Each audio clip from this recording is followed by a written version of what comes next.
In today's video, we're going to make a really simple, really easy watercolor and mixed media painting. Now, today's painting will make a great first project if you're new to painting and you've perhaps got a few art materials. But equally, if you're more experienced and just want a bit of a palette cleanser, or maybe even a way to use up all of that leftover paint on your palette, we're going to be super relaxed today. You don't need the same materials as me and you don't need the same paint colours. This is a fantastic technique for looser painting as well. So if you are new to watercolor painting, you haven't completely got control of the medium yet, this is a great first painting for you. So I'm working on stretched watercolor paper today. So I've stretched my paper onto a board. If you haven't tried that yet, it's really quick and easy, and it's a great way of ensuring that your paintings dry flat, and they'll also buckle a little bit less while you're working on them, which makes it much easier to control the paint because you're not worrying about it sitting in dips all the time. Now, I should have stretched my paper yesterday because it takes a little while to dry, and I forgot, so I did mine this morning, and I stuffed it in the airing cupboard. So people in the US have said to me, "What's an airing cupboard, Michelle?" They're very popular in British homes, and probably about half the homes in Britain have got them. They're basically just the cupboard where the hot water tank is, and we have a couple of shelves in them, and we air our clothes in there. It's great if your laundry's been out and you want it to be super dry. Also, as I discovered today, it's a great way of speeding up drying your stretched paper. A lot of nonsense talked about paper stretching, about how difficult it is, and soaking paper in baths of water for 15 minutes. All that will do is remove the sizing from your paper. So I've got a much quicker, much easier method. I'll leave a link to a video all about how to do that in the description of this video. Take you about 20 minutes to watch the video and about 3 minutes less, 1 minute. I think I can stretch a sheet of paper quicker than I can make a cup of tea. So do take a look at that. It's a fantastic surface to start with. So let's get started on today's project.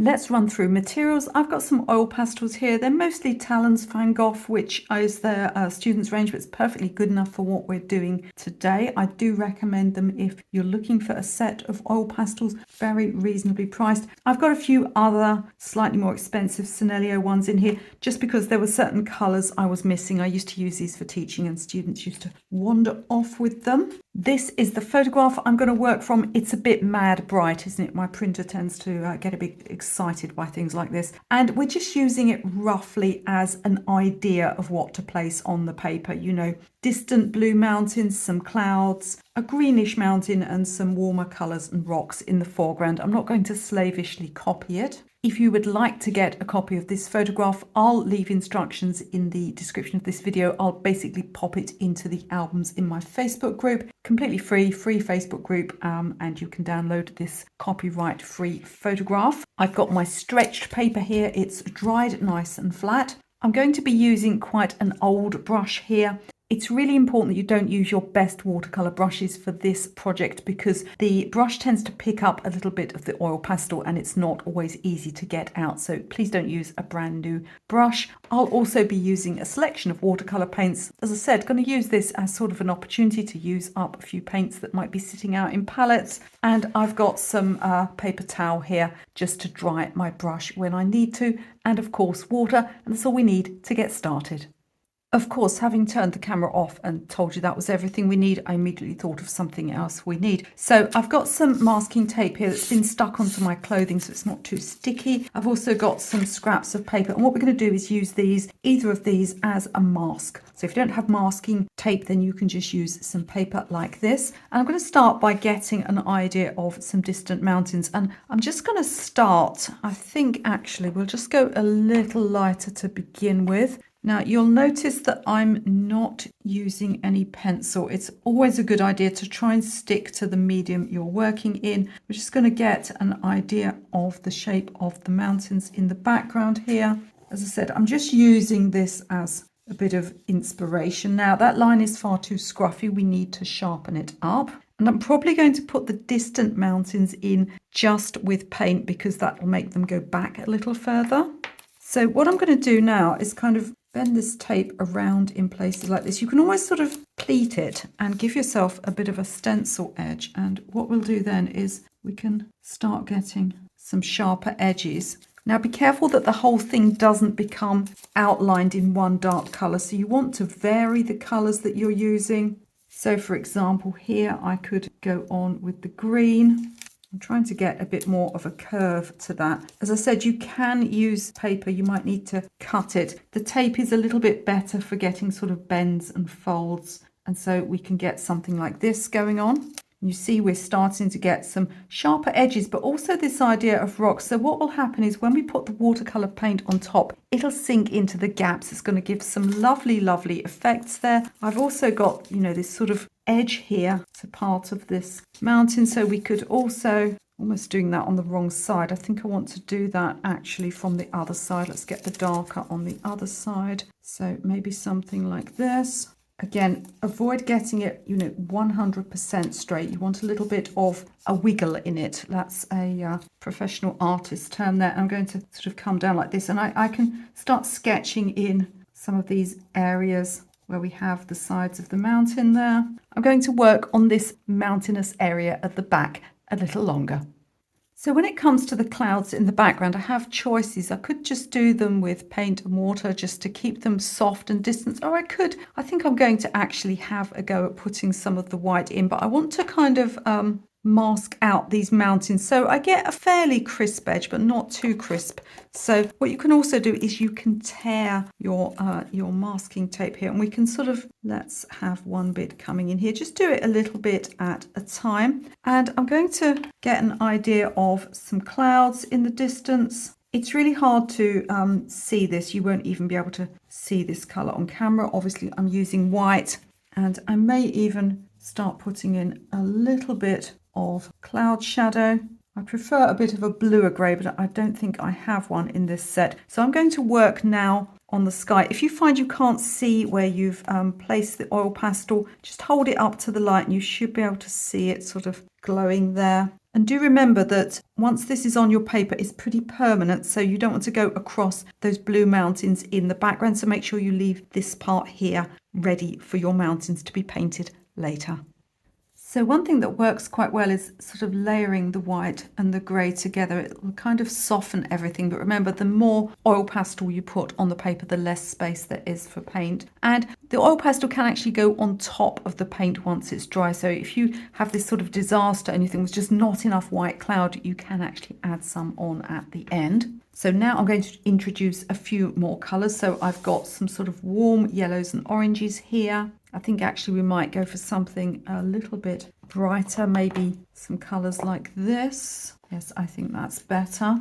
And I've got some fresh greens for these areas up here. And I've got some very pale grey and a darker grey to look at some of these areas like rocks. So what we're going to do now is start sort of blending and building up what we've got, but you want to make sure that there are gaps left. So we don't want to cover all of the paper because we're going to go on top with that paint later on, and you're going to start building up these areas of colour and texture. So I'm going to do this background first and work further forward. Wherever you've got something where you want to sort of, you know, get the idea of a shape or a rock, you can use a piece of tape like this, or cut a piece of card and use that as a stencil and get a little bit of a sharp edge. I'll need to get a new fresh piece of this because, as you can see, it starts to get very mucky and you can actually transfer colours around, which isn't too much of a problem in a landscape like this, but we also want to think about keeping things fairly clean and distinct. So I'm going to carry on working in and getting these areas of colour in the background. Now, somebody always comes into the comments and says to me, Michelle, can I use children's crayons for this? And the answer is yes, you can. I mean, they're never going to work as well as artist materials because oil pastels are a lot softer, but you can get, if you just want to play around with your stuff, you can get a little bit of an impression of this technique by using children's crayons.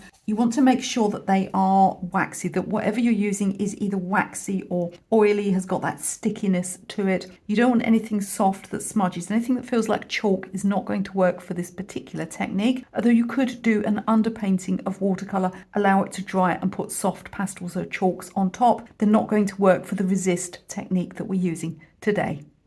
So let's look at where we are. I've been working on these mountain areas here. I've got a little rock going on here. So let me show you how I was doing the rocks, or how I am going to do the rocks to be more precise. So we can get an idea of somewhere that we want a rock and start sort of placing in like this. Now I happen to have a Sennelier pastel here, and they're much softer. What that means is that it's filling in a lot more of the gaps in the paper, but actually I think that's quite nice because it'll give the rocks, you know, more of a solid look. I can add some white in places, maybe a little bit of this color here, and just working around. I really will go and get some clean tape in a moment. Luckily with landscapes there are a lot less sort of solid edges, and always with something like a rock you want to go darker towards the base, so we can come in with darker colors like this, and you want to keep the bottom edge of the rock broken up and have the sharper edges around the top and sides. So I'm going to put a nice lot of rocks in here, and then I'll be working on getting some of these textured areas in the front before we put our paint on. Well, we're about halfway through, and just quickly before we carry on, I want to tell you that it's my great pleasure and privilege to make free videos like this one for you. However, it does take an awful lot of my time and hours. And if you'd like to say thank you, then clicking that thumbs up button, that like button, would really help to push this video out to more people. If you can leave me a comment or some feedback, share the video with a friend, or better still, subscribe to the channel. Subscribing is free. And unlike most art channels on YouTube, this channel is fully CAT approved. So I've got some rocks in. You can see that I've used the tape, both sides of them, and some dark greens and dark greys to give a little bit of definition there, and we'll be able to work those up a lot more when we come in with the paints. And what I'm going to do now is just fill in some of these areas here. There's this sort of strong area of sort of a bend in the landscape here, so I've got a green that's a little bit warmer and stronger here for the foreground, and I'm going to keep this at the front here and go in also with some of these warmer colours.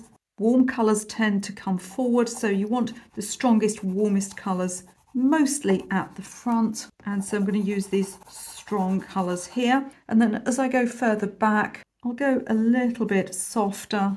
I'm rather short of muted greens in this set, but I might be able to sort of mix a few things together. I'm going to fill in all of these background areas. I say fill in, there'll be some gaps because we need to leave space for the paint. I'll finish that and then we'll get started with the painting. So if you enjoy this technique, you could actually spend a lot longer on this. So you could also do a larger piece of work. It's quite hard for me to film those large pieces of work. And what I'm going to do now is start off by doing the sky. So I'm just going to start by putting some clean water on here. And this is where we see the white revealed. Now I'm going to use some of this phthalo blue, which is a very strong blue, but obviously it's going to be negated a little bit by the white that's in there. You want really for the top of your sky to be darker, because this is how it will be in nature. It's called atmospheric or aerial perspective, and basically means that things are cooler and lighter and bluer in the background. So I'm going to come down here like so, just working around the edge of the mountain. We've already got our whites and our greys in there, so I'm not going to worry particularly about varying the colour. I'm also not going to worry too much about the edge of the mountain because we're going to paint that on top later. So I'm just going to spread down across there because the mountain itself is blue, so it'll be fine to layer on top of blue. Coming fairly carefully around the edge. Let's go a little bit lighter and just spread this across here. It'll also help us to see where we've left space to paint that mountain later.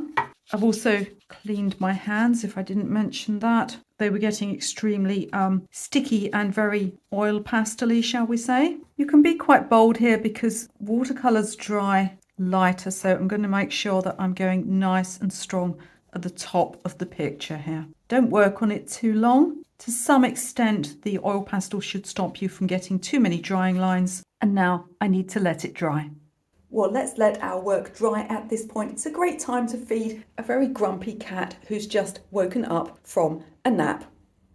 I'm going to drop a little bit of colour on the rocks now. I've got some Payne's grey here. And as I suspected, most of the rock is actually filled in because of that soft Sennelier pastel, but it'll just make sure that we haven't got any paper gaps there. So I'm just coming down like this. Now Payne's grey is a pigment that's got a lot of blue in, so it'll naturally blend into the greens at the base. So not much of this colour is sticking here, but it's just going to, as I said, fill in any gaps for me. Now where I've got paint that's very obviously just sitting on top of pastel, you could allow it to dry like that, but I'm just going to blot a little bit. It'll just speed up the drying time. And again, I'm going to let that dry before we go in to do the mountains. You can see that you need very little paint to make this look good. Now, I said we were going to do our foreground colours, but actually we need to pop our mountain in first. So I'm just getting some more of that blue and popping a little bit of pink in it just to sort of make it a little bit cooler. And I'll probably use a touch of green as I come towards the front as well. And really simply, just by eye, I'm going to pop some mountain shapes in there. So we've got some of the white clouds coming across the top, but we can assume that either they were in front a little bit or maybe there was some snow. Just going in with a bit of green towards the front here, and you want to stop as you come down to that line there. Now just to get a bit more shape and texture to this, you can take a piece of paper towel and just in places, make a few edges. If it goes too dark, you can always blot it, put more paint on. You can just adjust it until you get the effects that you like. I think I'm going to get a bit more of a shape to this side here. Only really using that starting photograph as just an idea. Go in with some darker paint towards the base if you want to. If it looks too unnatural, a little bit of yellow or pink will just mute things out. Play around with it until you're happy. Remember, it'll dry somewhat lighter than you apply it. Whilst that's drying, I'm going to go in at the front here and unify some of these areas. So the front is mostly sort of yellow and green. I've got some yellow ochre here. There isn't a lot of paper, shall we say, on display. So I'm going to stick to these yellows and browns in the front here. Also got some Naples yellow and a bit of raw umber here. So sticking with fairly light colours. You could use greens as well, but I feel like I've got quite a lot of green in the foreground here with the pastel already. So I'm just going to fill in these front areas, going between those browns and yellows and painting around the rocks. So I did use a little green in the end. If you find that your rocks are not showing up enough, then you can either use some dark green or some Payne's grey and just paint near them so that the lightness of them shows up a little more. What I'm going to do now is go into the background here, and I'm going to go into more green colours, cooler colours. I've got a cool green here and I honestly can't remember what it is. I think it might be some form of hooker's green, but it's quite dark, so I'm going to take that in the back here. But equally, I can grab a little of that colour that we mixed for the mountain as well, which is mostly phthalo blue and a little pink, and we can get a distinct difference between the background areas and the foreground. I get the impression the light's on the left here, so I'm going to come across with a little bit of Daniel Smith green gold, which I used a tiny bit in the foreground just to get a bit more lightness there. So important not to overwork this. As I said, anything that's not showing up, you can just go a little darker in the areas around and behind it. And that sort of gappy oil pastel is helping to stop any drying lines if you haven't yet got to the point of being able to control your watercolors, and they perfectly are able to be controlled. It's just a matter of learning a few techniques. Then the oil pastel is going to sort of spread things out a little bit and stop any of those nasty drying lines. I think I'm pretty much done with it. Really pleased with the sky. Looks very lively, doesn't it? I'll put a picture up so you can see how it looks when it's dry. Well, that was great messy fun, wasn't it? I'd also like you to let me know in the comments if you're going to have a go at this tutorial. And as well, I'd like to know if you are interested in some more watercolor pencils or Inktense pencil tutorials. I'm about to swatch my Inktense pencils. I'm going to film that for the channel as well and see what colors I've got that are missing, because I was just gifted a few by a friend. I'd never, obtained a full set. Don't forget to subscribe if you're interested in all of that content coming up. And before you leave this video, also don't forget to have a look in the video description. You'll find any resources that you need for this tutorial down there. You'll also find details of all of my online courses. I've got some free ones as well. And there are some free downloadable PDFs that you can grab for no money whatsoever. And if you enjoyed this video but you want a few more basic watercolor techniques, I'll put a video up for you next that'll help you with your watercolor journey.